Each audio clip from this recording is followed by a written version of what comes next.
ಅನ್ನದಾತನ ಕೂಗಿಗೆ ಧನಿಯಾದ ವೇದಿಕೆ, ಪ್ರಗತಿಪರ ರೈತರೊಂದಿಗಿನ ಸಂದರ್ಶನ, ಸಾವಯವ ಕೃಷಿಗೆ ಉತ್ತೇಜನ,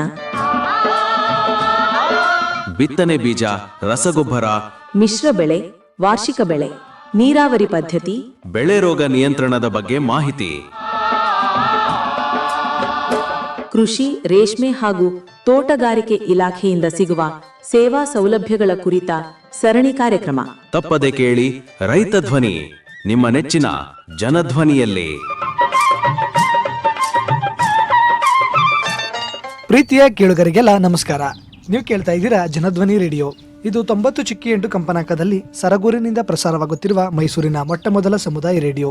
ನಾನು ನಿಮ್ಮ ರೇಡಿಯೋ ಗೆಳೆಯ ಶ್ರೀಕಾಂತ್ ಸರಗೂರು. ಎಂದಿನಂತೆ ತಮ್ಮೆಲ್ಲರಿಗೂ ರೈತ ಧ್ವನಿ ಕಾರ್ಯಕ್ರಮಕ್ಕೆ ಆತ್ಮೀಯವಾದ ಸ್ವಾಗತವನ್ನು ಕೋರುತ್ತಿದ್ದೇನೆ. ಪ್ರಿಯ ಕೇಳುಗರೆ, ಇಂದಿನ ರೈತ ಧ್ವನಿ ಕಾರ್ಯಕ್ರಮದಲ್ಲಿ ನಮ್ಮ ಜೊತೆ ಇದ್ದಾರೆ ಹುಣಸೂರು ತಾಲೂಕಿನ ಕುಡಿನೀರು ಮುದ್ದನಹಳ್ಳಿ ಗ್ರಾಮದ ಮಹಿಳಾ ಕೃಷಿಕರಾದಂಥ ಶ್ರೀಮತಿ ತಾಯಮ್ಮ ಅವರು. ಇವರು ಕಳೆದ 10 ವರ್ಷಗಳಿಂದ ಕೃಷಿ ಚಟುವಟಿಕೆಗಳಲ್ಲಿ ತೊಡಗಿಸ್ಕೊಳ್ತಾ ಬರ್ತಾ ಇದ್ದಾರೆ. ಇವರು ಇರುವಂಥ 2 ಎಕರೆ ಭೂ ಪ್ರದೇಶದಲ್ಲಿ ಅಡಿಕೆ, ತೆಂಗು ಮತ್ತು ವೀಳ್ಯದೆಲೆ ವಾಣಿಜ್ಯ ಬೆಳೆಗಳನ್ನು ಬೆಳೀತಾ ಇದ್ದಾರೆ. ಜೊತೆಗೆ ಕಳೆದ 10 ವರ್ಷಗಳಿಂದ ಮೇಕೆ ಸಾಕಾಣಿಕೆಯನ್ನು ಮಾಡ್ತಾ ಇದ್ದಾರೆ. ಪ್ರಸ್ತುತ ನಮ್ಮ ಸ್ವಾಮಿ ವಿವೇಕಾನಂದ ಯೂತ್ ಮೂವ್ಮೆಂಟ್ನ ಅಂಗಸಂಸ್ಥೆಯಾದಂತಹ ವಿವೇಕ ಗ್ರಾಮೀಣ ಜೀವನಾಧಾರ ಕೇಂದ್ರದಲ್ಲಿ ಕೋಳಿ ಸಾಕಾಣಿಕೆ ತರಬೇತಿಯನ್ನು ಪಡೆದು ಪ್ರಸ್ತುತ ಕೋಳಿ ಸಾಕಾಣಿಕೆಯನ್ನು ಮಾಡ್ತಾ ಅದರಲ್ಲೂ ಕೂಡ ತಮ್ಮ ಒಂದು ಜೀವನವನ್ನು ನಡೆಸ್ತಾ ಒಂದು ಆದಾಯವನ್ನು ಗಳಿಸ್ತಾ ಇದ್ದಾರೆ. ಹಾಗಾದರೆ ಬನ್ನಿ ಅವರನ್ನ ಕಾರ್ಯಕ್ರಮಕ್ಕೆ ಸ್ವಾಗತಿಸಿ ಒಬ್ಬ ಮಹಿಳಾ ಕೃಷಿಕರಾಗಿ ಈ ಕೃಷಿಯಲ್ಲಿನ ಅನುಭವ ಆಗಿರ್ಬೋದು, ಪ್ರಸ್ತುತ ಈ ತರಬೇತಿ ಅನುಭವ ಆಗಿರ್ಬೋದು, ಎಲ್ಲ ವಿಚಾರಗಳ ಕುರಿತು ಮತ್ತಷ್ಟು ಮಾಹಿತಿಯನ್ನು ತಿಳಿದು ಬರೋಣ. ತಾಯಮ್ಮರೇ, ಕಾರ್ಯಕ್ರಮಕ್ಕೆ ಸ್ವಾಗತ. ನಮಸ್ಕಾರ. ನಮಸ್ಕಾರ ಸರ್. ನಿಮ್ದೊಂದು ಪರಿಚಯ ಮಾಡ್ಕೊಳ್ಳಿ ನಮ್ಮ ಕೇಳುಗರಿಗೆ. ತಾಯಮ್ಮ ಅಂತ ನಾವು, ಊರು ಕುಂಡೀರು ಮುದ್ದಳ್ಳಿ. ನಾವು ಈಗ ಕುರಿ ಸಾಕಾಣಿಕೆ ಮಾಡಿದ್ವಿ, ಮೇಕೆ ಸಾಕಾಣಿಕೆನ. ಆಮೇಲೆ ಇವಾಗ ಕೋಳಿ ಸಾಕಾಣಿಕೆ ಮಾಡಬೇಕು ಅಂದ್ಬಿಟ್ಟು ಟ್ರೈನಿಂಗ್ ತಗೊಂಡಿದ್ದೀನಿ. ತಗೊಬಂದು ಇವಾಗ ನಾವು ಕೋಳಿ ಸಾಕಾಣಿಕೆ ಮಾಡೋಕ್ಕೆ ಅಂತ ಎಲ್ಲ ಪ್ರಯತ್ನ ಮಾಡ್ತಾಯಿದ್ದೀವಿ. ಮಾಡಿ ಆವಾಗಲೇ ತಂದು ಒಂದು 10 ಕೋಳಿನ ತಂದು ಬಿಟ್ಕೊಂಡಿದ್ದೀವಿ. ಈಗ ಅದರಲ್ಲಿ ಒಂದು ಕೋಳಿ ಕಾವಿ ಕೂತೈತೆ. ಈಗ ಅದಕ್ಕೆ ನಾವು ಸುತ್ತ ಎಲ್ಲ ಜಾಲರಿ ಮೆಸ್ ತಂದು ಮೆಸ್ ಬಿಟ್ಕೊಂಡು ಈಗೆಲ್ಲ ಬಂದೋಬಸ್ತ್ ಮಾಡ್ಕೊಂಡಿದ್ದೀವಿ. ಮಾಡ್ಕೊಂಡು ಈಗ ಅದನ್ನು ಮಾಡಲೇಬೇಕು, ಯಾವುದೇ ಕಾರಣದಲ್ಲೂ ಬಿಡಬಾರ್ದು ಅಂದ್ಬಿಟ್ಟು ನಮಗೆ ಇದು ಮಾಡಬೇಕು ಅನ್ನೋದು ಖುಷಿ ಐತೆ. ಆದ್ದರಿಂದ ಇವಾಗ ಅದನ್ನು ಮಾಡ್ತಾಯಿದ್ದೀವಿ. ಒಂದು 30 ರಾಸು ಮೇಕೆಗಳೈತೆ. ಈಗ ಅದನ್ನೇ ನಾವು ಮನೆಯಲ್ಲಿ ನಾನು ನೋಡ್ಕೊತಾಯಿದ್ದೀನಿ. ನಮ್ಮ ಯಜಮಾನರು ಹೊರಗಡೆ ಹೋಗಿ ಒಂದು 1 ಗಂಟೆ ಮೇಲೆ ಹೊಡ್ಕೊಂಡೋಗಿ ಅದು ಮೇಕೆಗಳು ಮೇಯಿಸ್ತಾರೆ. ಮೇಯಿಸ್ಕೊಂಡು ಹೊಡ್ಕೊಂಬಂದು ಜೋಳ ಪಳ ಎಲ್ಲ ಕೊಟ್ಕೊಂಡು ಈಗ ಮೇಕೆಗಳು ಚೆನ್ನಾಗವೆ, ನನಗೆ ಕೋಳಿ ಸಾಕಾಣಿಕೆನೂ ಚೆನ್ನಾಗೈತೆ. ನಾವೆಲ್ಲ ಇದಾಗಿ ಮಾಡ್ಕೊಂಡು ಹೋಗ್ತಾ ಇದ್ದೀವಿ. ನಮಗೆ ಭಾರಿ ಸಂತೋಷ ಆಯಿತು. ನಮ್ಮ ರಾಜು ಸರ್ ಕರ್ಕೊಂಡೋಗಿ ಟ್ರೈನಿಂಗ್ ಕೊಟ್ಟು ಅವರು ಇದು ಮಾಡಿದ ಮೇಲೆ ನನಗೆ ಇದನ್ನು ಮಾಡಲೇಬೇಕು ಅನ್ನೋದು ನಮಗೆ ಇದು ಇಷ್ಟ ಆಯಿತು. ಇಷ್ಟ ಆಗಲಾಗಿ ನಾವು ಈ ಥರ ಪ್ರಯತ್ನ ಮಾಡ್ಕೊಂಡು ಹೋಗ್ತಾ ಇದ್ದೀವಿ ಸರ್. ತಾವು ಒಬ್ಬ ಮಹಿಳೆಯಾಗಿ ಕೃಷಿನಲ್ಲಿ ಎಷ್ಟು ವರ್ಷಗಳಿಂದ ತೊಡಸ್ಕೊಂಡು ಬರ್ತಾ ಇದ್ದೀರಿ? ನಾವು ಇದನ್ನು ಈಗ ಅದು 10 ವರ್ಷ ಆಯಿತು. ನಾವು ಮೇಕೆಗಳನ್ನ ಸಾಕಾಣಿಕೆ ಮಾಡೋಕ್ಕೆ ಹಿಡಿದು 10 ವರ್ಷದಿಂದ ಅಂತಂದರೆ ನನಗೆ ಲಕ್ಷ್ಮಿನ ಹೆಂಗೆ ನಾವು ಹಿಡಿದ್ವೋ ಆವಾಗಿಂದ ನಮಗೆ ಅದರಿಂದನೇ ನಾವು ಮುಂದೆ ಬಂದಿರೋದು.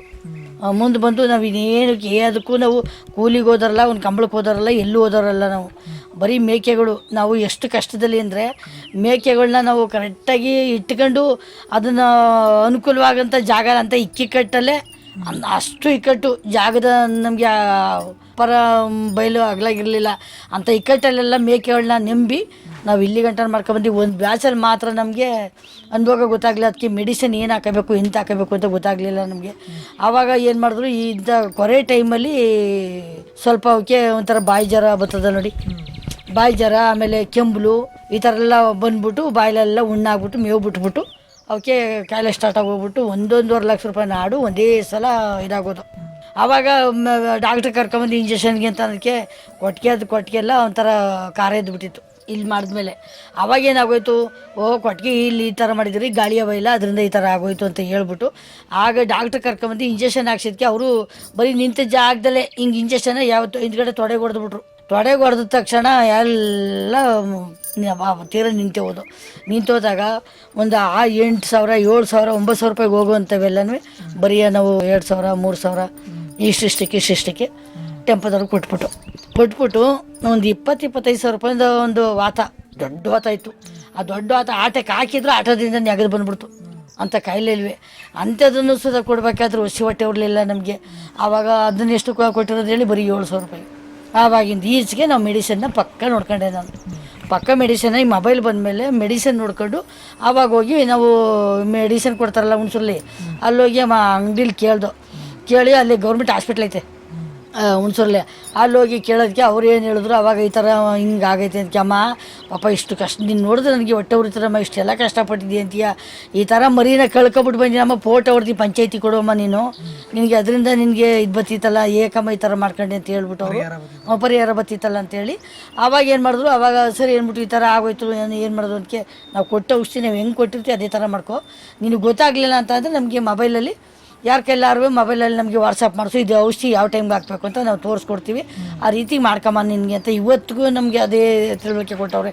ಆ ರೀತಿಲಿ ನಾವು ವ್ಯಾಕ್ಸಿನ್ ಹಾಕ್ಸ್ಬೇಕಲ್ಲಿ, ಆಮೇಲೆ PPR ಹಾಕ್ಸ್ಬೇಕಲ್ಲಿ, ಇದೆಲ್ಲನೂ ಯಾವ್ಯಾವ ಟೈಮ್ ನೋಡ್ಕೊಂಡು ಆ ಟೈಮ್ಗೆ ಮಾಡ್ಕೋಬೇಕು. ಈಗ ಯಾವ ಕಾಯಿಲೆ ಇಲ್ಲ, ಕಸಾಲೆ ಇಲ್ಲ, ನೆಮ್ಮದಿಯಾಗಿ ಮಾಡ್ತಾಯಿದ್ದೀವಿ ಸರ್. ಅಂದ್ರೆ ಪ್ರಮುಖವಾಗಿ ತಮಗೆ ಮೇಕೆ ಸಾಕಾಣಿಕೆ ಮೇಲೆ ಹೆಚ್ಚಿನ ಆಸಕ್ತಿ, ಭಾರಿ ಆಸಕ್ತಿ ಐತೆ ಸರ್ ನಮಗೆ.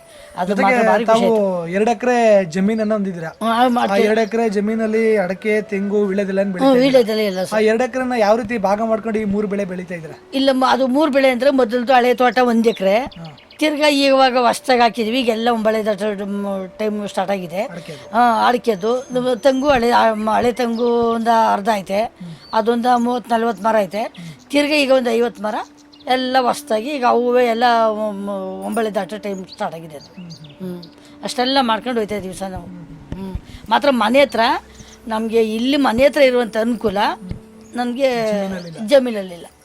ಇಲ್ಲಿ ಆಯ್ತಲ್ಲ, ಅಲ್ಲಿ ಸರ್ಕಲಲ್ಲಿ ಮನೆ ಐತೆ ನಮ್ಮದು, ಸರ್ಕಲ್ ಮನೆ ಇದ್ರೆ 2 ರೂಮ್ ಐತೆ ಅಷ್ಟೇ, ಅಲ್ಲಿ ಒಂದು ಕೋಳಿನೂ ಸುದ ಸಾಕೊಂಡು ಮನೆ ಹತ್ರ ಬಿಟ್ಕೊಳ್ಳೋಕ್ಕೂ ಆಗಲ್ಲ. ಅಲ್ಲಿ ಇಲ್ಲ ಆಯ್ತಲ್ಲ ನೋಡಿ, ನನಗೆಲ್ಲ ಪ್ರತಿಯೊಂದು ಅನುಕೂಲನೂ ನನಗೆ ಇಲ್ಲೇ ಇರೋದು ನನ್ನ ಆಸ್ತಿ. ಈಗ ಅಡಕೆ, ತೆಂಗು ಎಲ್ಲ ಹಾಕಿದಿರಲ್ಲ, ಜೊತೆಗೆ ವೀಳ್ಯದೆಲೆ ಎಲ್ಲ ಮಾಡ್ತಾ ಇದ್ದೀರಾ, ಇದನ್ನ ಯಾವ ರೀತಿ ನಿರ್ವಹಣೆ ಮಾಡ್ತಾ ಇದ್ದೀರಾ? ಇದ್ರದ್ದು ಫಲ ಹೇಗೆ ಸಿಗ್ತಾ ಇದೆ? ಇದರಿಂದ ಆದಾಯ ಹೇಗಿದೆ? ಅದರಲ್ಲಿ ವರ್ಷಕ್ಕೊಂದೇ ಬೆಳೆಯಲ್ವಲ್ರ ಅಡಿಕೆದು ಅಂದರೆ ಈಗ ಒಂದೊಂದು ವರ್ಷ ಒಂದು 70 ಕ್ವಿಂಟಲು 60 ಕ್ವಿಂಟಲು ಹಿಂಗೆಲ್ಲ 65 ಕ್ವಿಂಟಲ್ ಗಂಟನೂ ಅಡಿಕೆ ಇದಾಯ್ತದೆ. 1 ಎಕರೆ ಬರ್ತಾ ಇರೋದು, ಇನ್ನೊಂದು ಎಕರೆ ಬಂದಿಲ್ಲ, ಇನ್ನೊಂದು ಈ ವರ್ಷ ಒಂಬಳೆ ದಾಟಿದ್ರೆ ಅದು 3 ವರ್ಷ ಬೇಕು ಕಂಪಲ್ಸರಿ ಫಲ ಬರೋಕ್ಕೆ. ಈಗ ಈ ವರ್ಷ ಒಂಬಳೆ ದಾಟ್ತಾವು, ಬರೋ ವರ್ಷಕ್ಕೆ 4 ಕಾಯಿ ಕಚ್ಚಿರ್ತದೆ. ಬರೋ ವರ್ಷಕ್ಕೆ ಈಗ ಒಂಬಳೆ ಫಲ ಸುಮಾರಾಗಿ ಬಂದಿರ್ತದೆ, 4 ಕಾಯಿ, ಅವು ಬರೋ ವರ್ಷಕ್ಕೆ ಚೆಂದ ಫಲ ಹಿಡಿತವೆ. ಆ ಥರ ಇದಾಗಿರೋದು ಸಹ. ಹಂಗೆಲ್ಲ ಇದು ಮಾಡ್ಕೊಂಡು ಈಗ ಎಲೆಯಲ್ಲಿ ಒಂದು ಇಲ್ಲ ಅಂದ್ರೆ ಒಂದು ತಿಂಗಳಿಗೆ 5,000 ರೂಪಾಯಿ 6,000 ರೂಪಾಯಿ ಎಲೆ ಅಂಗಡಿಗೆ ಹಾಕ್ತಾಯಿದ್ದೀನಿ, ವೀಳ್ಯದೆಲೆ. ಆಮೇಲೆ ಅಡಿಕೆ ಒಂದು ಇಲ್ಲ ಅಂಗಡಿಗಳಿಗೆ ಹಾಕ್ತಾ ಇರೋದು. ಅವು ಒಂದೊಂದು ತಿಂಗಳಲ್ಲಿ ಈಗ ಒಂದು ಅಂಗಡಿ ಅರ್ಧ ಕೆಜಿ ತಗೋತಾರೆ, ಒಂದು ಅಂಗಡಿ 1 ಕೆಜಿ ತಗೋತಾರೆ, 600 ರೂಪಾಯಿ ಕೆಜಿಲಿ. ಈಗ ಅಡಿಕೆನೂ ಮನೇಲೆ ನಾನೇ ಕಟ್ಟಿಂಗ್ ಮಾಡ್ಕೊಂಡು ಕಟ್ರು ತಂದಿದ್ದೀನಿ, ಅದನ್ನು ಕಾಯಿನ ಸಿಗಿದು ಎಲ್ಲ ಕಟ್ರು ಮಾಡ್ಕೊಂಡು ಇಲ್ಲೇ ಪೀಸ್ ಹೊಡ್ಕೊಂಡು ಇಲ್ಲೇ ಅಂಗಡಿಗಳಿಗೆ ಹಾಕತ್ತಾ ಇದ್ದೀನಿ ಸರ್. ತೆಂಗಿನ ಮರ ಎಲ್ಲ ಎಷ್ಟು ವರ್ಷ ಹಳೆ ಮರಗಳು? ಹಳೆ ಮರಗಳು ಅಂತಂದ್ರೆ ಆಲೆ ಒಂದು 20 ವರ್ಷದ ಮೇಲಾಗೈತೆ, 20 ವರ್ಷದ ಮೇಲಾಗೈತೆ. ಈಗ ಇನ್ನೊಂದು 50 ಮರಗಳು ಎಲ್ಲ ಇವಾಗ ಬೆಳೆ ದಾಟ. ಪ್ರಮುಖವಾಗಿ ತಾವು ಈಗ ಜಮೀನಲ್ಲಿ ತೋಟಗಾರಿಕೆ ಬೆಳೆಯಲ್ಲಿ ತೆಂಗಿದೆ, ಅಡಕೆ ಇದೆ, ವೀಳ್ಯದೆಲೆ ಇದೆ. ಮೂರಲ್ಲೂ ಕೂಡ ಈಗ ಫಂಕ್ಷನ್ಗಳಿಗೆ ಯಾರ ಕೇಳಿದ್ರು ನಾವು ಎಲೆ ಕೊಡೋಷ್ಟಕ್ಕೂ ಎಲೆ ಬೆಳೆದಿದ್ದೀವಿ. ಈಗ ಫಂಕ್ಷನ್ಗಳು ಬರ್ತಾವಲ್ಲ, ಫಂಕ್ಷನ್ಗಳಿಗೆ ಯಾರು ಬೇಕು ಅಂದರೆ ಎಲೆ ಅಂದರೆ ಒಂದೊಂದು ಎಲೆ ಇಷ್ಟ ಆಗಲೈತೆ ಸರ್. ತೋಟದ ನೋಡ್ಬಿಟ್ರೆ ಏನಂತಿರೋ ಮರಗಳು ಮಾತ್ರ ವೀಳ್ಯದೆಲೆ ಫಂಕ್ಷನ್ಗಳಿಗೆ ಬೇಕಾದ್ರೆ ಕೊಡ್ಬೋದು, ಎಲ್ಲ ಕಡೆಗೂ ಕೊಡ್ಬೋದು, ಅಷ್ಟು ವೀಳ್ಯದೆಲೆ ಬೆಳೆದಿದ್ದೀವಿ. ಈಗ ತೋಟಕ್ಕೆ ಬೇಕಾದಂತ ಗೊಬ್ಬರ ಆಗಿರ್ಬೋದು, ನೀರು ಇದೆಲ್ಲ ಹೇಗಿದೆ? ಅದು ನಾವು ನೀರಾವರಿನೇ, ನಮಗೆ ಕೆಳಗಡೆನೂ ನೀರಾವರಿ, ಮೇಲ್ಗಡೆನೂ ನೀರಾವರಿ. ನಮಗೆ ಬೆಳೆಗೆ ಏನು ಬೋರೆ ಹಾಕ್ಸ್ಕೋಬೇಕು ಅಂತ ಏನು ಅವಶ್ಯಕತೆ ಏನಿಲ್ಲ. ನಮಗೆ 1 ತಿಂಗಳು ಮಾತ್ರ ಕಂಟ್ರೋಲ್ ಆದಾಗ ನಾವು ಕೆಳಗಡೆ ಹೆಬ್ಬಳಕ್ಕೆ ಆ ಮೋಟ್ರ್ ತಗೊಂಡು ಇಟ್ಕೊತೀವಿ. ಇಲ್ಲಿ ಮಡಗಿದೀನಿ ಮೋಟ್ರ್, ಆ ಮೋಟ್ರ್ ತಗೊಂಡು ಮಡಿಕೊಬಿಟ್ರೆ ಆ ಪೈಪ್ಗಳೆಲ್ಲ ಅವೇನೆ ಮಡಿಕೊಬಿಟ್ರೆ ಡೀಸೆಲ್ ಒಂದು ಹಾಕೊಂಡು 1-2 ದಿವಸ ಒಂದೇ ಒಂದು ಬ್ಯಾಚು ನೀರಿಗೆ ಮಾತ್ರ. ಇನ್ನು ಬಾಕಿ ಟೈಮ್ ನಮ್ಗೆ ನೀರಿನ ಅವಶ್ಯಕತೆ ಇರಕ್ಕಿಲ್ಲ. 1 ಬ್ಯಾಚು 2 ಬ್ಯಾಚು. ಈ ತೋಟಗಾರಿಕೆ ಬೆಳೆಗಳ ಮಧ್ಯೆ ಏನಾದರೂ ಅಂತರ ಬೆಳೆಯಾಗಿ ಏನಾದರೂ ಬೆಳೀತಾ ಇದ್ದೀರಾ? ಏನಿಲ್ಲ ಸರ್, ಆ ಥರ ಏನಿಲ್ಲ. ನಮಗೆ ಅಡಿಕೆ, ತೆಂಗು, ವೀಳ್ಯದೆಲೆ ಇಷ್ಟು 3 ಬೆಳೆ ಮಾತ್ರ ಕಂಪಲ್ಸರಿ. ಒಳ್ಳೆ ಕೆಳಗಡೆ ಮೇಲ್ಗಡೆ ಎಲ್ಲ ನೀರಾವರಿ ನಮ್ಮದು. ಮೇಲ್ಗಡೆನೂ ಈ ಇದಕ್ಕೆ ಹೆಬ್ಬಳಕ್ಕೆ ಹೋಯ್ತದಲ್ಲಿ ನೋಡಿ ನೀರು, ಕೆಳಗಡೆ ಇದು ಗದ್ಗೆ ಹೆಬ್ಬಳ ಹೋಯ್ತದ ನೋಡಿ, ಆ ನಾಲೆ ಅದು ದೊಡ್ಡ ಹೆಬ್ಬಳ. ಅದೇ ಇಲ್ಲಿ ದಾಸಪುರದ ಹತ್ರ ನೀವು ರತ್ನಪುರಿಗೆ ಹೋಗ್ಬೇಕಾದ್ರೆ ಕೆಳಗಡೆ ದೊಡ್ಡ ಹೆಬ್ಬಳ ಆಯ್ತಲ್ಲ, ನಮ್ಮ ಗದ್ದೆ ಹಿಂಗೆ ಇದೇ ಗದ್ದೆ, ಇದರಲ್ಲಿ ಹೋಗೋದು. ಆ ನೀರನ್ನೇ ಬಳಸ್ಕೊತಾ ಆ ನೀರು ಸರ್ ನಮಗೆ. ತೋಟಗಾರಿಕೆ ಬೆಳೆಗಳ ಮಧ್ಯೆ ಯಾವುದೇ ರೀತಿ ಯಾವುದು ಮಾಡಿಲ್ಲ ಸರ್ ನಾವು ಇವಾಗ. ಈಗ ತೋಟಕ್ಕೆ ಬೇಕಾದಂತ ಗೊಬ್ಬರ ಆಗಿರ್ಬೋದು, ನಿಮ್ಮಲ್ಲೇ ಇರುವಂತ ಸಾವಯವ ಅಂದ್ರೆ ಮೇಕೆ ಗೊಬ್ಬರ ಆಗಿರ್ಬೋದು, ಮೇಕೆ ಗೊಬ್ಬರನೇ ನಮ್ದು. ನಾವು ಬೇರೆ ಏನು ಇದು ಮಾಡ್ತಾ ಇಲ್ಲ. ಅದಕ್ಕೆ ಈ ಗೌರ್ಮೆಂಟ್ ಗೊಬ್ಬರ ಸ್ವಲ್ಪ ಹಾಕತ್ತಾರೆ. ಈ ಗೊಬ್ಬರ ಐತಲ್ಲ ನಮ್ದು, ಈಗ ಇಲ್ಲ ಅಂತ ಅಂದ್ರು ಒಂದು 15 ಗಾಡಿ ಗೊಬ್ಬರ ಆಯ್ತದೆ ನಮ್ದು, 15-20 ಗಾಡಿ ಗೊಬ್ಬರ ಆಯ್ತದೆ. ಆ ಕಡೆ ತಿಪ್ಪೆ ಇದು ಮಾಡಿರೋದು ಆ ಗೊಬ್ಬರನೇ ತಗೊಂಡೋಗಿ ಹಾಕೊಂಡು ಆಮೇಲೆ ಆಳ್ಗಳು ಕರ್ಕೊಂಡು ಗಿಡ್ಗೆ ಸುರ್ಕತ್ತೀವಿ. ಒಟ್ನಲ್ಲಿ ಸಾವಯವ ಗೊಬ್ಬರನ ತೋಟಕ್ಕೆ ಬಳಸ್ತಾ ಇದ್ದೀರಾ? ಬಳಸ್ತೀವಿ. ಹೊರಗಡೆಯಿಂದ ಅಂಗಡಿಯಿಂದ ರಾಸಾಯನಿಕ ಗೊಬ್ಬರ ಆದ್ರೆ ರಾಸಾಯನಿಕ ಗೊಬ್ಬರ ಅಂದ್ರೆ ಅದೇ ಇದ್ರ ಗೊಬ್ಬರ ಐತಲ್ಲ, ಆ ಗೊಬ್ಬರನ ಮಾತ್ರ ಒಂದ್ 2 ಮೂಟೆ ತಕೊಬಂದು, ಅದೇ ಈ ಕಂಪ್ನಿ ಗೊಬ್ಬರ ಐತಲ್ಲ ಆ ಗೊಬ್ಬರ ಮಾತ್ರ ಒಂದ್ 2 ಮೂಟೆ ತಂದು ಹಾಕತ್ತೀವಿ. ಸಂಪೂರ್ಣವಾಗಿ ನಿಮ್ ಮೇಕೆ ಗೊಬ್ಬರನೇ ಬಳಸ್ತಾ ಮೇಕೆ ಗೊಬ್ಬರನೇ ಸಾಕು ನಮ್ಗೆ, ಅದೇ ಬೇಕಾದಷ್ಟೇ. ಈಗ ಮೇಕೆ ಗೊಬ್ಬರ ಸಾವಯವ ಗೊಬ್ಬರ ಇದೆಲ್ಲ ಬಳಸ್ತದ್ರಿಂದ ಇಳುವರಿ ಚೆನ್ನಾಗಿದೆ ಫಲ? ಇಳುವರಿ ಚೆನ್ನಾಗಿದೆ ಸರ್. ಇಳುವರಿ ಮಾತ್ರ ಒಳ್ಳೆ. ಈಗ ಹಳೆ ಮರಗಳಾಗೋದ್ವು ನೋಡಿ, ಆದ್ರೂ ಮೊದಲು ಫಲ ಕೊಟ್ಟ ಮೇಲೆ ಒಂದು 2-3 ವರ್ಷ ಸ್ವಲ್ಪ ಅಷ್ಟರಲ್ಲೇ ಫಲ. ಆಮೇಲೆ ಹಳೆ ಮರ ಆಯ್ತಾ ನಾವು ಗೊಬ್ಬರ ವ್ಯವಸಾಯ ಯಾವ ರೀತಿ ಕೊಡ್ತೀವಿ ಆ ರೀತಿ ಫಲ ಚೆನ್ನಾಗಿ ಮಾತ್ರ. ಈ ವರ್ಷ ಸ್ವಲ್ಪ ಫಲ ಕಮ್ಮಿ ಆಯಿತು ಅಂದರೆ ನೆಕ್ಸ್ಟ್ ವರ್ಷಕ್ಕೆ ಫಲ ಇವಿ ಆ ಥರ. ಈ ತೋಟಗಾರಿಕೆ ಬೆಳೆಗಳನ್ನ ಬೆಳೆದ್ರ ಜೊತೆಗೆ ನಾವು ಒಂದಷ್ಟು ಮೇಕೆಗಳನ್ನ ಸಾಕೋದ್ರ ಜೊತೆಗೆ ಕೋಳಿ ಸಾಕ್ಬೇಕು ಅಂತ ತಮ್ಗೆ ಅನಿಸ್ತು, ಕೋಳಿ ಬಗ್ಗೆ ತರಬೇತಿ ಪಡ್ಕೋಬೇಕು ಅಂತ ಅನಿಸ್ತು. ನಮ್ಮ ರಾಜು ಸರ್ ನಮ್ಗೆ ಟ್ರೈನಿಂಗ್ ಕೊಟ್ಟು ನಾವು ನಮ್ಮ ಸ್ವಾಮಿ ವಿವೇಕಾನಂದ ಯೂತ್ ಮೂವ್ಮೆಂಟ್ ನ ವಿವೇಕ ಗ್ರಾಮೀಣ ಜೀವನಾಧಾರ ಕೇಂದ್ರಕ್ಕೆ ಬಂದ್ರಿ. ಅಲ್ಲಿ ಕೋಳಿ ಸಾಕಾಣಿಕೆ ತರಬೇತಿಯನ್ನ ಪಡ್ಕೊಂಡ್ರಿ. ನಮ್ಗೆ ಯಾರು ತಿಳಿಸಿದ್ರು ಕೋಳಿ ಸಾಕಾಣಿಕೆ ತರಬೇತಿ ಬಗ್ಗೆ? ಅಲ್ಲಿ ಹೋದ್ಮೇಲೆ ಅಲ್ಲಿ ಏನೇನೆಲ್ಲ ತರಬೇತಿ ಕೊಟ್ರು ನಿಮ್ಗೆ? ನಮಗೆ ತರಬೇತಿನ ಸಹ ಕೋಳಿ ಸಾಕಾಣಿಕೆ ಕೊಟ್ಟರು. ಆಮೇಲೆ ಅದೇ ಈಗ ಕೋಳಿ ಸಾಕಾಣಿಕೆಗೆಲ್ಲ ಇದು ಮಾಡಿ, ನೀವು ಈ ಥರ ಹಿಂಗೆ ಸಾಕ್ಬೋದು, ಈ ಥರ ಮಾಡ್ಬೋದು. ಟರ್ಕಿ ಕೋಳಿ ಐತೆ, ಆಮೇಲೆ ಅದು ಇದ್ರ ಎಲ್ಲ ಒಂದು 5-6 ಥರ ಕೋಳಿಗಳೆಲ್ಲ ಟ್ರೈನಿಂಗ್ ಕೊಟ್ಟರು. ಕೊಟ್ಟು ಅದಕ್ಕೆ ನೀವಮ್ಮ ಮೊದಲು ಮಾಡ್ತೀವಿ ಅಂದರೆ ನೀವು ಒಂದು 50-100 ಅಂತ ಆಸೆ ಮಾಡೋಕೆ ಹೋಗ್ಬೇಡಿ. ನೀವು ಆಮೇಲೆ ಬಂಡವಾಳ ಏನು ಜಾಸ್ತಿ ಬೇಕಾಗಿರಕ್ಕಿಲ್ಲ. ಸಿಂಪಲ್ಲಾಗಿ ಬಂಡವಾಳ ಮಾಡ್ಕೊಳ್ಳಿ. ಸಿಂಪಲ್ಲಾಗಿ ಬಂಡವಾಳ ಮಾಡ್ಕೊಂಡು ನೀವು ಅದನ್ನು ಒಂದು 5 ತಂದು ಬಿಟ್ಕೊಳ್ಳಿ, ಅವೇ 50 ಆಯ್ತವೆ. ಹಂಗೆ ಅದೇ ನಿಮಗೆ ನಿಮ್ಮ ಇದು ತುಂಬಿಸ್ತವೆ. ಅದರಲ್ಲಿ ಒಂದೇ ಒಂದು ಕೋಳಿನ 1 ಕೋಳಿ 2 ಕೋಳಿ ಕಾವಿ ಕೂರಿಸಿ ಅದರಲ್ಲಿ ಮರಿ ಮಾಡಿಸೋದನ್ನ ಅವ್ರು ಏನು ಹೇಳಿದ್ರು ಅಂತಂದರೆ, ಈಗ ಒಂದರಲ್ಲಿ ಏನಾರ ಜಾಸ್ತಿ ಇದರಲ್ಲೂ ಒಂದು 10 ಮಾಡಿ ಅದರಲ್ಲೂ 10 ಮಾಡ್ತು ಅಂತಂದರೆ ಅದನ್ನು ಕತ್ಲೆ ಟೈಮಲ್ಲಿ ಹಗಲು ಟೈಮು ಜೊತೆ ಸೇರ್ಸೋಕ್ಕಾಗಲ್ಲ. ನೈಟ್ ಟೈಮಲ್ಲಿ ಕತ್ಲೆಯಲ್ಲಿ ಜೊತೆ ಸೇರಿಸ್ಬಿಡಿ. ಇದನ್ನು ಅಲ್ಲಿ ಕಡೆಗೆ ಹಚ್ಚಾಕಿ ಮುಂಚೆ ಎರಡು ಒಂದು ಕಡೆ ಹಚ್ಚಾಕಿ ಇದಾಗೋಯ್ತವೆ. ಆವಾಗ ಅದಾಗಿ ತಿರ್ಗಾ ಪುನಃ ಅದು ಮೊಟ್ಟೆಗೆ ಬಂತದೆ. ಈಗ ಇಲ್ಲಿ 2 ಕೋಳಿ ಇದ್ದ 1 ಕೋಳಿ ಸೇರಿಸಿದ್ರೆ ಅಷ್ಟೇ ನಿಮಗೆ ಸಾಕು. ಆಮೇಲೆ ಇನ್ನು ಬಂದಂಥ ಮೊಟ್ಟೆಗಳನ್ನ ನೀವು ಈಗ ಕಾಲು ಮುರಿದೋರು, ಕೈ ಮುರಿದೋರು, ಹಿಂಗೆಲ್ಲ ಈಗ ಪೇಷಂಟ್ಗಳಿಗೆ ಮೊಟ್ಟೆಗಳು ಬೇಕು ಅಂತ ನಿಮಗೆ ಆರ್ಡ್ರುಗಳು ಕೊಡ್ತಾರೆ. ಆರ್ಡ್ರುಗಳು ಕೊಟ್ಟಾಗ ಅವ್ರುಗಳಿಗೆ ನೀವು ಮೊಟ್ಟೆ 20 ರೂಪಾಯಿ, 15 ರೂಪಾಯಿ, 20 ರೂಪಾಯಿ ಹಿಂಗೆಲ್ಲ ಮೊಟ್ಟೆ ಇರ್ತದೆ.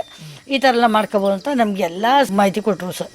ಕೊಟ್ಟು ನಾವೆಲ್ಲ ತಿಳ್ಕೊಂಡು ಆಮೇಲೆ ಅದಕ್ಕೆ ಕೋಳಿಗಂತೂ ರೋಗ ಬರೋದು ರೀತಿಯಾಗಿ ಅದಕ್ಕೇನಪ್ಪ ಅಂತ ಅಂದರೆ ಇದು ಅದೇಂಥದ್ದು ಈ ಮೊಸರು ಅದನ್ನ ಹಾಲನ್ನ ತಗೊಬಂದು ಹಾಲನ್ನ ಹಾಕ್ಬಿಟ್ಟು ಹಾಕಿ ಅದು ಹುಳಿ ಲೊಟ್ಟೆ ಬರಬೇಕು. ಹುಳಿ ಲೊಟ್ಟೆ ಬಂದಮೇಲೆ ಅದಕ್ಕೆ ಒಂದು 2 ಇಲ್ಕು ಬೆಳ್ಳುಳ್ಳಿ, ಒಂದು ಗೆಂಡೆ ಬೆಳ್ಳುಳ್ಳಿ, ಒಂದಿಷ್ಟು ಈರುಳ್ಳಿ ಎಲ್ಲನೂ ಪೇಸ್ಟ್ ಮಾಡ್ಕೊಂಡು ಅದನ್ನು ಒಂದು ಬಟ್ಲಲ್ಲಿ ಹಾಕ್ಬಿಟ್ಟು ಆ ಮೊಸರೊಳಗಡೆ ಗಟ್ಟಿಗೆ ಹಾಕಿ ಮಡಗಿ ನೀವು ಅದನ್ನು ಕೊಡಿ. ಬರೀ ಒಂದೊಂದೇ ಕುಕ್ ತಿನ್ಲಿ, ಯಾವ ಕಾಯಿಲೆನೂ ಹತ್ರ ಬರಲ್ಲ ಅಂಥವೆಲ್ಲ ನಮಗೆ ಮಾಹಿತಿ ಕೊಟ್ಟರು ಸಹ. ನಾವೆಲ್ಲ ನೋಡಿದ್ಕು ನಮಗೂ ಭಾರಿ ಸಂತೋಷ ಆಗ್ಬಿಟ್ಟು ನಾವು ಇದನ್ನು ಮಾಡಲೇಬೇಕು ಯಾವುದೇ ಕಾರಣಕ್ಕೂ ಅಂತ ನಮಗೆ ಅಲ್ಲಿ ನೋಡ್ತಾ ನಂದೇ ಒಂಥರ ಟಾರ್ಚರ್ ಜಾಸ್ತಿ ಆಗ್ಬಿಡ್ತು. ನೋಡಲೇಬೇಕು ಯಾವುದೇ ಕಾರಣಕ್ಕೂ ಅನ್ನೋದು ನನಗೆ ಖುಷಿ ಸ್ಟಾರ್ಟ್ ಆಗ್ಬಿಡ್ತು. ಆವಾಗ ಬಂದು ನಮ್ಮ ಮೈದವ್ರೆಲ್ಲ ಹಂಗೂ ಹೇಳಿದ್ರು. ನಮ್ಮ ಮೈದವ್ರ ಕಿರಿ ಮೈದ ನಮ್ಮ ರವಿಯವರು, ಅಪ್ಪಜನ ಅವರೆಲ್ಲ ಹೋಗಿ ಬೋರಪ್ಪಣ್ಣ ಅವರೆಲ್ಲ ನೋಡಿದ್ರು. 4 ಸಲ 5 ಸಲ ಟ್ರೈನಿಂಗ್ ಹೋಗೋರೆ. ಅವ್ರು ಯಾರೂ ಇಷ್ಟು ಕಾಯಿಸ್ಬಿಡ್ಲಿಲ್ಲ. ಏನಿಷ್ಟೊಂದರೆ ಕಾಯಿಸ್ಬಿಡ್ತೀರಿ ಅಂತ ಅವರೆಲ್ಲ ಖುಷಿಪಟ್ಟರು. ನಮ್ಮ ಮೈದಾನ ಹೇಳಿದ್ರು ಮಾಡಿ ಅದಕ್ಕೆ ನೀವು ಮಾಡೋಕ್ಕೆ ಭಾರಿ ಕಾಯಿಸ್ಬಿಡ್ತಾಯಿದ್ದೀರಿ, ಮಾಡಿ ನಿಮಗೆ ಅನುಕೂಲವಾಗಿ ಅಣ್ಣನೂ ಹೋಗಿ ಅವ್ರ ಅಡಿಗೆ ಕೆಲಸ ಮಾಡೋಕ್ಕಾಗಲ್ಲ, ಮಟ್ಟಕ್ಕಾಗಲ್ಲ. ಈಗ ಮೇಕೆಗಳು ಇದು ಇವೇನು ಅಚ್ಚುಕಟ್ಟಾಗಿ ನೋಡ್ಕೊಂಡು ಹೋಗಿ ನಿಮಗೆ ಇದ್ರ ಮೇಲೆ ಯಾವ ಇದಕ್ಕೂ ಆಸೆ ಮಾಡೋಕ್ಕೆ ಹೋಗ್ಬೇಡಿ ಅಂತ ನಮ್ಮ ಮೈದಾನ ನಮ್ಗೆ ಹೇಳ್ಕೊಟ್ರು ಸರ್.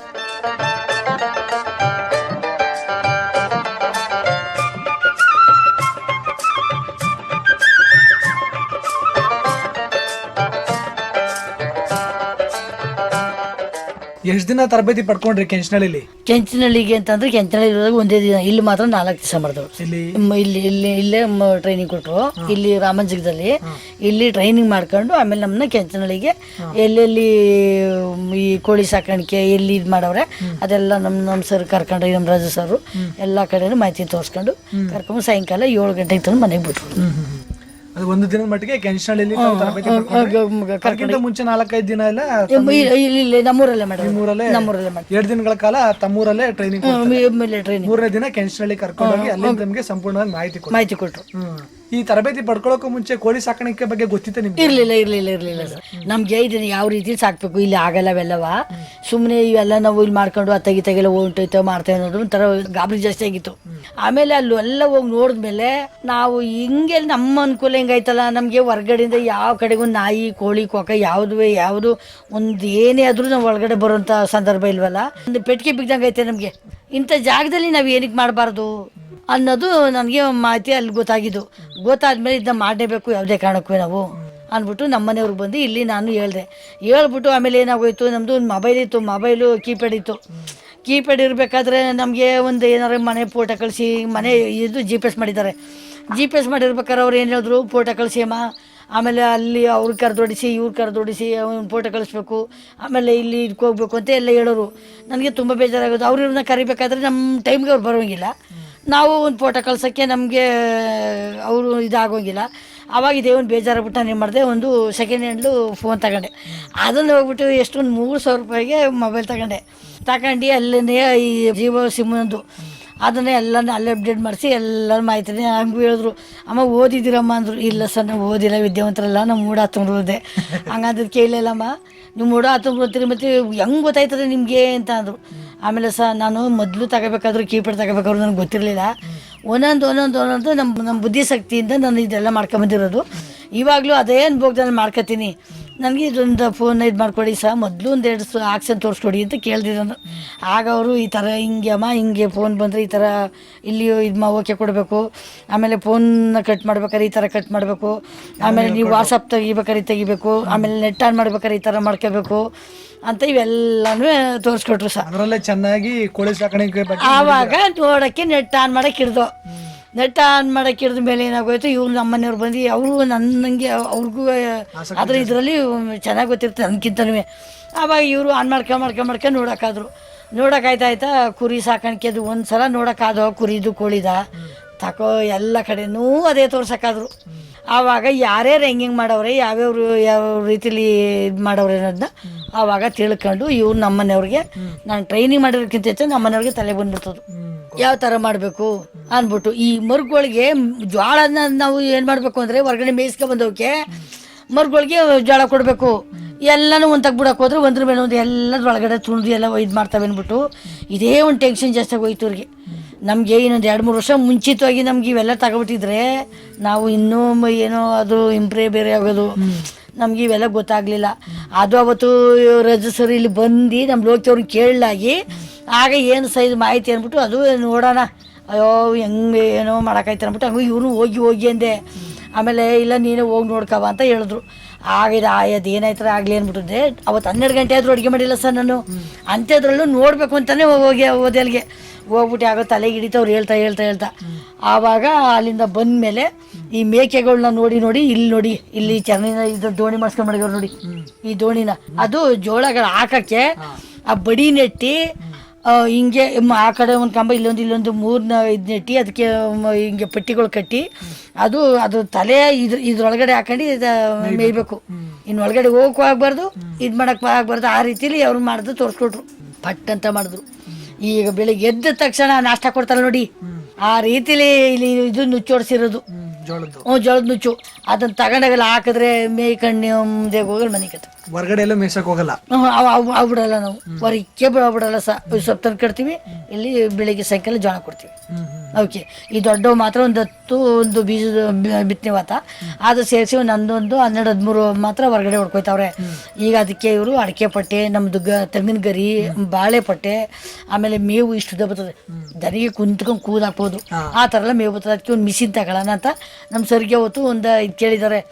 ಒಂಥರ ಟಿನ್ ಥರ ಬರ್ತದೆ, ಒಂದು ಆ ಥರ ಬಕೆಟ್ ಥರ ಸ್ಟೀಲ್ ಬಾಕ್ಸೆ ಬರ್ತದೆ. ಅದು ಆ ಬಾಕ್ಸೆ ಫಿಟ್ ಮಾಡವ್ರೆ ನೋಡಿ, ಆ ಮೇವು ಹೊಡಿಯೋದ. ಆ ಥರದೊಂದು ಅವತ್ತು ನಾನು ಹುಣಸೂರ್ಗೆ ಹೋಗಿದ್ದೆ, ಕಟ್ರ ತರಕ್ಕೆ ಅಂತ ಹೋದಾಗ ಅಲ್ಲಿ ಕೇಳಿದೆ ನಾನು. ಅದು ಇನ್ನೂ ಅದು ಆರ್ಡ್ರ್ ಕೊಡ್ಬೇಕಾದ್ರೆ ತರಿಸ್ಕೊಡ್ಬೋದು, ಇವಾಗ ತಂದಿಲ್ಲ ಕಣಮ್ಮ ನಾವು ಅಂತ ಹೇಳಿದ್ದಾರೆ. ಅದೊಂದು ತನ್ಕೋಬೇಕು. ಆಮೇಲೆ ಒಂದು 5-6 ಕ್ರೇಟ್ ತರಬೇಕು. ಇನ್ನೊಂದು ದಿನ ನಾವು ಹುಣಸೂರ್ಗೆ ಹೋಗ್ಬೇಕು ಸರ್. ತರಬೇತಿ ಪಡ್ಕೊಂಡು ಬಂದಾಗ್ಲಿಂದ ಎಷ್ಟು ಕೋಳಿ ಸಾಕಾಣಿಕೆ ಮಾಡ್ತಾ ಇದ್ದೀರಾ? ಈಗ ಒಂದು 10 ಸರ್, ಒಂದು 10 ಕೋಳಿ ಸಾಕಾಣಿಕೆ ಮಾಡಿದೀವಿ. ಒಂದು ಕಾವಿ ಕುರ್ಸಿದೀನಿ. ಈಗ ಇನ್ನೊಂದು 8 ಐತೆ. ಒಂದು 3 ಬಾತು ಅವೆ, ಬಾತು ಕೋಳಿ, ಅವು ಮೊಟ್ಟೆ ಇಕ್ತಾ ಇದಾವೆ. ಈಗ ಕೋಳಿ ಮೊಟ್ಟೆಯಿಂದ ಎಷ್ಟೆಲ್ಲ ಆದಾಯ ಗಳಿಸ್ತಾ ಇದ್ದೀರಾ? ಅದೇ ಅಂದ್ರೆ ನಮ್ಮ ಅದು ಇನ್ನೂ ಇದ್ ಮಾಡಕ್ ಹೋಗಿಲ್ಲ ನಾವು. ಇವಾಗ ಇಲ್ಲಿಂದ ಈಚೆಗೆ ಈಗ ಅವರು ಕೇಳಿದಾರೆ, ಹಂಗೂ 2-3 ಜನ ಬಂದು ಹಿಂಗ್ ಕೋಳಿ ಸಾಕ್ತಾ ಇದ್ದೀರಂತ ಮನೆ ಹತ್ರ ಬಂದಿದ್ದಾರೆ. ಬಂದ್ರು ಈಗ ಮೊಟ್ಟೆಗಳನ್ನ ನಾವು ಒಂದು ಬ್ಯಾಚು ಕಾವಿ ಕುರ್ಸ್ಬಿಟ್ಟಿದೀನಿ. ಅದಕ್ಕೆ ಇಲ್ಲಿಂದ ಈಚೆಗೆ ಈಗ ಸಾಕು ಅಷ್ಟೇನೆ. ಅದಕ್ಕೆ ಇಲ್ಲಿಂದ ಈಚೆಗೆ ಬಂದವನ ಮಟನ್ ಸೇಲ್ ಮಾಡ್ಕೊಂಡು ಈಗ ಅದ್ರ ಜೊತೆಗೆ ಇನ್ನೊಂದು 2 ಟರ್ಕಿ ಕೋಳಿ ತಂದು ಬಿಟ್ಕೋಬೇಕು ಅಂತ ಇದು ಮಾಡ್ತಾ ಇದ್ದಾರೆ. ಅದು ಮಾಡ್ಕೋತೀವಿ ಸರ್. ಒಟ್ಟಲ್ಲಿ ಯಾವುದೇ ಕಾರಣಕ್ಕೂ ಬಿಡಲ್ಲ ಸರ್. ಇನ್ನು ಹೆಚ್ಚಿಸ್ತೀವಿ ಹೊರತು ಇನ್ನಂತೂ ನಾವು ಅದನ್ನಂತೂ ಬಿಡಲ್ಲ ನಾವು. ಈಗ ನಮ್ಮ ಕೆಂಚನಹಳ್ಳಿ ಕೇಂದ್ರದಿಂದ ಈ ತರದ್ ಕೋಳಿ ಸಾಕಾಣಿಕೆ ತರಬೇತಿ ಪಡ್ಕೊಂಡು ಬಂದಿರೋಂಥದ್ದು ಈಗ ನೀವು ಮಾಡ್ತಿರೋಂಥದ್ದು ಎಷ್ಟು ಅನುಕೂಲ ಆಯ್ತು?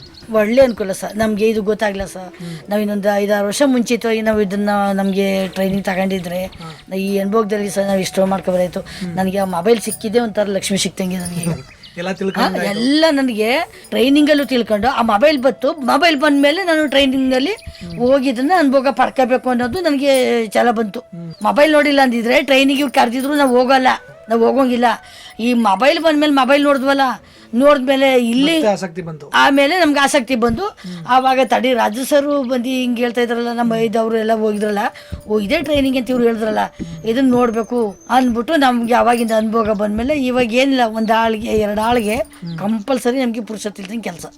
ಈಗ ಮನೆ ಮಂದಿ ಎಲ್ಲ ತೊಡಸ್ಕೊಳ್ತಾ ಇದ್ದೀರಾ? ಮಾಡ್ಕೊತಾ ಇದ್ವಿ ಸರ್. ಯಾವ ತರ ಮಾಡ್ತಾ ಇದ್ರ ಕೆಲಸ ಮನೆ ಮಂದಿ ಎಲ್ಲ ಆದ್ರೆ ಈಗ ಅವ್ರದ್ದು ಮೇಕೆಗಳು ನೋಡ್ತಾರೆ. ಮೇಕೆಗಳು ಎದ್ದ ತಕ್ಷಣ ಎಲ್ಲ ಕೆಮ್ಮರುಗಳನ್ನ ಸಣ್ಣ ಹಾಲು ಬಿಡ್ತಾರೆ. ಆಮೇಲೆ ತಿರ್ಗಾ ಈಗ ಯಾವಕ್ಕೆ ಜೋಳ ಕೊಡ್ಬೇಕು ಅವ್ಕೆ ಜೋಳ ಹಾಕ್ತಾರೆ. ನಾನು ಈ ಕಡೆಯಿಂದ ಎಲ್ಲ ಗದ್ದಲ ತೊಡೋದು, ಕಸ ಗುಡಿಸೋದು ಅವೆಲ್ಲ ನಾನು ಮಾಡ್ಕೊಂಡು ಇಲ್ಲಿಂದ ನೀರು ಹಿಡಿಯೋದು ಮನೆಗೆ. ಆಮೇಲೆ ನಾವೇನು ನಾಷ್ಟಕ್ಕೇನು ರೆಡಿ ಮಾಡಬೇಕು ಇದನ್ನೆಲ್ಲ ನಾನು ಮಾಡ್ತೀನಿ. ಆಮೇಲೆ ಇನ್ನು ಕಸ ಮುಸ್ರೆ ಎಲ್ಲ ಆಯ್ತು ಅಂದಮೇಲೆ ನಮ್ಮ ಮನೆಯವ್ರು ಜೋಳ ಪಳ ಎಲ್ಲ ಕೊಟ್ಮೇಲೆ ಮೇವು ಹೋಯ್ತಾರೆ. ಮೇವು ತಂದು ಮಡಗ್ತಾರೆ. ಮಾಡಿಬಿಟ್ಟು ನಾಷ್ಟ ಮಾಡಿಬಿಟ್ಟು ಆಮೇಲೆ ಒಂದು 12ವರೆಗೆ ಮೇಕೆಗಳನ್ನ ಹೊರಗಡೆ ಬಿಡ್ತಾರೆ. ಹೊರಗಡೆ ಅವ್ರು ಬಿಟ್ಕೊಂಡು ಹೋದ್ಮೇಲೆ ನಾನು ಇರೋ ಸಣ್ಣ ಮರಿ ಎಲ್ಲಾನು ಇಲ್ಲಿ ಮುಂದ್ಗಡೆ ಜಾಲರಿ ಹತ್ರ ಬಿಟ್ಕೊಂಡು ಅವಕ್ಕೆಲ್ಲ ಒಂದೊಂದು ಹಿಡಿ ಮೇವು ಕಟ್ಕೊಂಡು ಇಲ್ಲಿ 3 ಬ್ಯಾಚ್ ಕಟ್ಟಬೇಕು ಮೇವ. ಮುಂದ್ಗಡೆ ಒಂದು ಬ್ಯಾಚು, ಇಲ್ಲೊಂದು ಬ್ಯಾಚು, ಅಲ್ಲೊಂದು ಬ್ಯಾಚು, 3 ಬ್ಯಾಚ್ ಕಟ್ಕೊಂಡು ನಾನು ಅಡಿಕೆ ಕಾಯಿನ ಕಟ್ ಮಾಡ್ಕೊಂಡು ಅಡಿಕೆ ಪೀಸ್ ಹೊಡ್ಕೊಂಡು ಅದನ್ನ ಬೇಯಿಸೋದು, ಹಂಡಾಕೋದು, ಒಣಗಿಸೋದು ಇದೆಲ್ಲ ಮಾಡ್ಕೊಂಡು ಹೋಯ್ತಿದ್ವಿ. ತೋಟದ ಕೆಲಸ, ತೋಟದ ನಿರ್ಮಾಣ ಎಲ್ಲ ಯಾರು ಮಾಡ್ತಾರೆ? ಅದು ನಮ್ಮ ಮಗ ಮಾಡ್ತಾರೆ. ಮಗ ಸೊಸೆ ಅಲ್ಲಿದ್ದಾರೆ. ಈಗ ನಾವು ಅಲ್ಲಿಗೂ ಇಲ್ಲಿಗೂ ಓಡಾಡಕ್ ಆಗಲ್ಲ. ಈ ಬದುಕೆಲ್ಲ ಬಿಟ್ಬಿಟ್ಟು ನಾವು ಅಲ್ಲೋಗಿ ಸೇರಕ್ಕಾಗಲ್ಲ ಬಿಟ್ಟು ಮಗ ಸೊಸೆಗೆ ಅಲ್ಲಿ ಬಿಟ್ಟಿದೀವಿ. ನಾವು ನಮ್ಮ ಯಜಮಾನರು ನಾವು ಇಲ್ಲಿ ಮಾಡ್ಕೊಂಡಿರ್ತೀವಿ. ಈಗ ನೀವು ಕೋಳಿ ಸಾಕಾಣಿಕೆ ಮಾಡ್ತಿರೋದಾಗಿರ್ಬೋದು, ಜೊತೆಗೆ ಮೇಕೆ ಸಾಕಾಣಿಕೆ ಮಾಡೋದಾಗಿರ್ಬೋದು, ತಾವು ಜೀವನ ಮಾಡ್ತಿರೋದನ್ನೆಲ್ಲ ನಾವು ನೋಡ್ತು ಅಂದ್ರೆ ನಾವೇನು ಹಳೆ ಕಾಲದಲ್ಲಿ ಜೀವನ ಶೈಲಿ ಏನಿತ್ತು, ಸಾಂಪ್ರದಾಯಿಕ ಜೀವನ ಶೈಲಿ, ತೊಪ್ಪೆನೆಲೆ ಆಗಿರ್ಬೋದು, ಈ ಪ್ರಾಣಿಗಳ ಜೊತೆ ಜೀವನ ಮಾಡ್ತಿರೋಂಥದ್ದು ಇದೆಲ್ಲ ಬಹಳ ಖುಷಿಯನ್ನ ನೀಡುತ್ತೆ. ಹಿಂದಿನ ಕಾಲದಲ್ಲಿ ಈ ರೀಕರೆಲ್ಲ ಆ ತರನೇ ಜೀವನ ಮಾಡ್ತಾ ಬಂದಂತವ್ರು. ಈಗ ತಮ್ಗೆ ಈ ತರ ವಾತಾವರಣದಲ್ಲಿ ಜೀವನ ಮಾಡ್ತಿರೋಂಥದ್ದು, ಇದ್ರ ಜೊತೆಗೆ ಈ ತರ ಎಲ್ಲ ಸಾಕಾಣಿಕೆ ಎಲ್ಲ ಮಾಡ್ತಿರೋಂಥದ್ದು, ಕೃಷಿನಲ್ಲಿ ತೊಡಸ್ಕೊಳ್ತಾರಂಥದ್ದು ತಮ್ಗೆ ಎಷ್ಟು ಖುಷಿ ನೀಡಿದೆ? ನನ್ನ ಮಾತ್ರ ನಮಗೆ ಅಷ್ಟೇ ಸಂತೋಷ ಆಗಿದೆ ಸರ್. ನೀವು ಏನು ಹೇಳ್ಕೊಳ್ಳಿ, ನಮಗೆ ಇವಾಗ ಇದು ಮಾಡ್ತಾ ಇರೋದು ನಮಗೆ ಒಂಥರ ಮನೆಯಲ್ಲೇ ಲಕ್ಷ್ಮಿ ಇದ್ದಂಗೆ. ಆ ಮೂಲೆನೂ ನನಗೆ ಯಾವ ಮೂಲೆಯಲ್ಲಿ ಹೆಂಗಪ್ಪ ಈ ಮೂಲೆಯಲ್ಲಿಲ್ಲ ಆ ಮೂಲೆಯಲ್ಲ ಅನ್ನೋಗಿಲ್ಲ. ಈ ಬದುಕು ನಮಗೆ ಕಷ್ಟ ಕಂಡ್ರು ನಮ್ಮ ಮನೆಯವರು ಕಳಿಬೇಕಲ್ಲ, ಕಳಿಯೋಕ್ಕಿಲ್ಲ. ನಾನು ಇಲ್ಲೇ ಅದನ್ನ ನೆಲೆ ಮಾಡಬೇಕೇ ವಿನ ನಾನು ಮಾತ್ರ ಬದುಕಂತೂ ಕಳಿಯೋಕ್ಕಿಲ್ಲ ಅಂತಾನೆ ಅದಕ್ಕೋಸ್ಕರ ಇಷ್ಟೆಲ್ಲ ಶ್ರಮ ಪಡ್ತಾ ಇದ್ದೀವಿ. ಮುಂದೆ ಇನ್ನೇನೆಲ್ಲ ತರಬೇತಿ ಪಡ್ಕೊಂಡು ಮಾಡಬೇಕು ಅಂತ ಅನ್ಕೊಂಡಿದ್ದೀರಾ? ಇನ್ನು ಮುಂದೆಲ್ಲ ಮೇಕೆನೂ ಇಂಪ್ರೂವ್ ಮಾಡ್ಕೋಬೇಕು. ಆಮೇಲೆ ನಮಗೆ ಕೋಳಿ ಸಾಕಾಣಿಕೆದು ಇನ್ನೂ ಹೆಚ್ಚುವರಿ ಮಾಡ್ಕೊಂಡು ನಾವು ಇದೇ ಕೊಟ್ಟಿಗೆನ ಇನ್ನು ಮುಂದಕ್ಕೆ ಇಲ್ಲಿ ಈಗ ಸ್ವಲ್ಪ ಮನೆ ಆದಮೇಲೆ ಇದನ್ನೆಲ್ಲ ಮುಂದಕ್ಕೆ ಇಂಪ್ರೂವ್ ಮಾಡ್ಕೋತೀವಿ. ಆಮೇಲೆ ಏನು ಮಾಡ್ತೀವಿ ಅಂದರೆ ಅದು ಎರಡನ್ನೂ ಸೇರಿಸಿ ಕೋಳಿಗೆ ಮಾಡ್ಕೋಬೇಕು ಅಂತ ಮಾಡಿದ್ವಿ ಸರ್. ಈಗ ನಮ್ಮ ವಿವೇಕ ಗ್ರಾಮೀಣ ಜೀವನಾಧಾರ ಕೇಂದ್ರ ಕೆಂಚನಹಳ್ಳಿ ಈ ತರ ಕೋಳಿ ಸಾಕಾಣಿಕೆ, ಕುರಿ ಸಾಕಾಣಿಕೆ, ರೇಷ್ಮೆ ಈ ತರ ಬೇರೆ ಬೇರೆ ಎಲ್ಲ ತರಬೇತಿಗಳನ್ನ ಕೊಡ್ತಾ ಇದಾರೆ. ಈಗ ತಾವು ಕೂಡ ಒಂದು ಕೋಳಿ ಸಾಕಾಣಿಕೆ ತರಬೇತಿ ಪಡ್ಕೊಂಡು ಅದರಲ್ಲೂ ಒಂದು ಆದಾಯವನ್ನ ಗಳಿಸ್ತಾ ಇದ್ದಾರೆ. ಅದೇ ರೀತಿ ನಿಮ್ಮ ಮಾತುಗಳನ್ನ ಕೇಳ್ತಿರೋಂತ ಬೇರೆ ರೈತರುಗಳು ಈ ತರ ತರಬೇತಿಯನ್ನ ಪಡ್ಕೊಂಡ್ರೆ ಎಷ್ಟು ಅನುಕೂಲ ಆಗುತ್ತೆ ಅಂತ ಕುರಿತು ತಾವೇನ್ ಹೇಳಕ್ ಇಷ್ಟಪಡ್ತೀರಾ? ನಾವು ನಮಗೆ ಈಗ 2 ವರ್ಷ ಆಗಲ್ಲ ಕಳಿಬೇಕು. ಇವಾಗ ನಾವು ಮಾಡೋಕ್ಕೆ ಸ್ಟಾರ್ಟ್ ಮಾಡಿದ್ದೀವಿ. ಮಾಡಿ ಇವಾಗ ಇವತ್ತಿನ ನಮ್ಮ ಅನುಭವದಲ್ಲಿ ಮಾತ್ರ ನಮಗೆ ನಮಗೆ ಭಾರಿ ಅನುಕೂಲ ಐತೆ ಅಂತ ನಮಗೆ ಖುಷಿ ಪಡೋಕ್ಕೆ ನಮಗೆ ಭಾರಿ ಇಷ್ಟ ಆಗೈತೆ. ಆದ್ದರಿಂದ ಏನು ಅಂತ ಅಂದರೆ ಇನ್ನೊಂದು ವರ್ಷಗಲ್ಲ ಕಳೆದ ಮೇಲೆ ಮಾತ್ರ ಮೇಕೆಯಲ್ಲಂತೂ ಇಲ್ಲಿ ಗಂಟೆ 10 ವರ್ಷದಿಂದ ನಾವು ಮೇಕೆಯಿಂದ ನಾವು ಏನು ಕೆಟ್ಟಿಲ್ಲ ಸರ್. ಒಂದು ಟೈಮ್ ಮಾತ್ರ ನಾವು ಮೆಡಿಸಿನಿಂದ ಸ್ವಲ್ಪ ಇದಾಗೋಯ್ತು, ಅದು ಬಿಟ್ಟರೆ ನಮಗೆ ಮೇಕೆಯಿಂದ ಲಕ್ಷ್ಮಿಯಿಂದ ನಾವೇನು ಇದಾಗಿಲ್ಲ. ಕೋಳಿದು ಇವಾಗ ಹೊಸ್ದಾಗಿ ಇದು ಮಾಡ್ತಾಯಿದ್ದೀವಿ. ಮಾಡಿ ಮಾತ್ರ ನಮಗೆ ಇವಾಗಲೇ ಒಂಥರ ನಮಗೆ ಖುಷಿ ಕಾಣ್ತಾ ಇದೆ. ಇದನ್ನು ಮಾಡಲೇಬೇಕು ಯಾವುದೇ ಕಾರಣಕ್ಕೂ. ಇನ್ನೂ ಇಂಪ್ರೂವ್ ಮಾಡೋದೇವೆ ಹೊರತು ಅಂತೂ ನಾವು ಅದಂತೂ ಕಳಿಯಲ್ಲ ಸರ್. ಭಾಳ ಸಂತೋಷ ತಾಯಮ್ಮವರ ಇಷ್ಟೊತ್ತು ನಮ್ಮ ರೈತ ಧ್ವನಿ ಕಾರ್ಯಕ್ರಮದಲ್ಲಿ ತಾವು ಭಾಗವಹಿಸಿ ತಾವೇನು ಕಳೆದ ಹಲವಾರು ವರ್ಷಗಳಿಂದ ಒಬ್ಬ ಮಹಿಳಾ ಕೃಷಿಕರಾಗಿ ವಿವಿಧ ರೀತಿಯ ತೋಟಗಾರಿಕಾ ಬೆಳೆಗಳನ್ನು ಬೆಳೆದ್ರ ಜೊತೆಗೆ ತಮ್ಮ ಒಂದು ಆಸಕ್ತಿಯ ಮೇರೆಗೆ ಈ ಮೇಕೆ ಸಾಕಾಣಿಕೆಯನ್ನು ಮಾಡ್ತಾ ಅದರಲ್ಲಿ ಒಂದು ಉತ್ತಮವಾದ ಆದಾಯವನ್ನು ಗಳಿಸ್ತಾ ಜೊತೆಗೆ ಪ್ರಸ್ತುತವಾಗಿ ನಮ್ಮ ವಿವೇಕ ಗ್ರಾಮೀಣ ಜೀವನಾಧಾರ ಕೇಂದ್ರ ಕೆಂಚನಹಳ್ಳಿಯಲ್ಲಿ ಒಂದು ಕೋಳಿ ಸಾಕಾಣಿಕೆ ತರಬೇತಿಯನ್ನು ಪಡೆದು ಅದರಲ್ಲಿ ತಮ್ಮ ಒಂದು ಜ್ಞಾನವನ್ನು ವೃದ್ಧಿಸ್ಕೊಳ್ಳೋ ಮುಖಾಂತರ ಪ್ರಸ್ತುತ ಕೋಳಿ ಸಾಕಾಣಿಕೆಯನ್ನು ಮಾಡ್ತಾ ಅದರಲ್ಲಿ ಒಂದು ಯಶಸ್ಸನ್ನು ಒಂದು ಆದಾಯವನ್ನು ಗಳಿಸ್ತಾ ಬರ್ತಿರೋದು ಕುರಿತು ಮುಂದೆ ಇನ್ನೇನೆಲ್ಲ ತರಬೇತಿಯನ್ನು ಪಡ್ಕೊಂಡು ಇವುಗಳ ಜೊತೆಗೆ ಇನ್ನೆಲ್ಲ ಅಭಿವೃದ್ಧಿಯನ್ನು ಪ್ರಗತಿಯನ್ನು ಕಾಣಬೇಕು ಅಂತ ಅಂದ್ಕೊಂಡಿರೋ ಕುರಿತು ಒಟ್ಟಾರೆಯಾಗಿ ತಮ್ಮ ಒಂದು ಸಮಗ್ರ ಕೃಷಿ ಅನುಭವವನ್ನು ಕುರಿತು ಒಂದಷ್ಟು ಮಾಹಿತಿಯನ್ನು ಅನುಭವವನ್ನು ನಮ್ಮ ಜೊತೆ ಹಂಚ್ಕೊಂಡಿದ್ದಕ್ಕೆ ನಮ್ಮ ಕಾರ್ಯಕ್ರಮದಲ್ಲಿ ತಾವು ಭಾಗಿಯಾಗಿದ್ದಕ್ಕೆ ತಮಗೆ ತುಂಬ ಹೃದಯದ ಧನ್ಯವಾದಗಳು. ನಮಸ್ಕಾರ. ನಮಸ್ಕಾರ ಸರ್. ಪ್ರಿಯ ಕೇಳುಗರೆ, ಇದುವರೆಗೂ ನೀವು ಕೇಳ್ತಾ ಇದ್ರಿ ನಮ್ಮ ರೈತ ಧ್ವನಿ ಕಾರ್ಯಕ್ರಮದಲ್ಲಿ ಹುಣಸೂರು ತಾಲೂಕಿನ ಕುಡಿನೀರು ಮುದ್ದನಹಳ್ಳಿಯ ಮಹಿಳಾ ಕೃಷಿಕರಾದಂತಹ ಶ್ರೀಮತಿ ತಾಯಮ್ಮರವರ ಜೊತೆಗಿನ ಸಂದರ್ಶನ ಕಾರ್ಯಕ್ರಮ ಇದಾಗಿತ್ತು. ಇವತ್ತಿನ ನಮ್ಮ ಮಿಶ್ರ ಬೆಳೆ ಮೇಕೆ ಸಾಕಾಣಿಕೆ ಮತ್ತು ಕೋಳಿ ಸಾಕಾಣಿಕೆಯ ಅನುಭವ ಕುರಿತಂತಹ ರೈತ ಧ್ವನಿ ಕಾರ್ಯಕ್ರಮ. ಮತ್ತೆ ಮತ್ತೊಂದು ರೈತ ಧ್ವನಿ ಕಾರ್ಯಕ್ರಮದಲ್ಲಿ ಮತ್ತೊಬ್ಬ ಸಮಗ್ರ ಕೃಷಿಕರ ಅನುಭವದೊಂದಿಗೆ ತಮ್ಮನ್ನ ಮತ್ತೆ ಭೇಟಿಯಾಗ್ತೀನಿ. ಅಲ್ಲಿಯವರೆಗೂ ಕೇಳ್ತಾ ಇರಿ ಜನಧ್ವನಿ. ಇದು ನಿಮ್ಮ ನೆಚ್ಚಿನ ಹಾಗೂ ಮೈಸೂರಿನ ಮೊಟ್ಟ ಮೊದಲ ಸಮುದಾಯ ರೇಡಿಯೋ ಕೇಂದ್ರ 90.8 ಕಂಪನಾಂಕದಲ್ಲಿ ಸರಗೂರಿನಿಂದ ಪ್ರಸಾರವಾಗುತ್ತಿದೆ. ನಮಸ್ಕಾರ.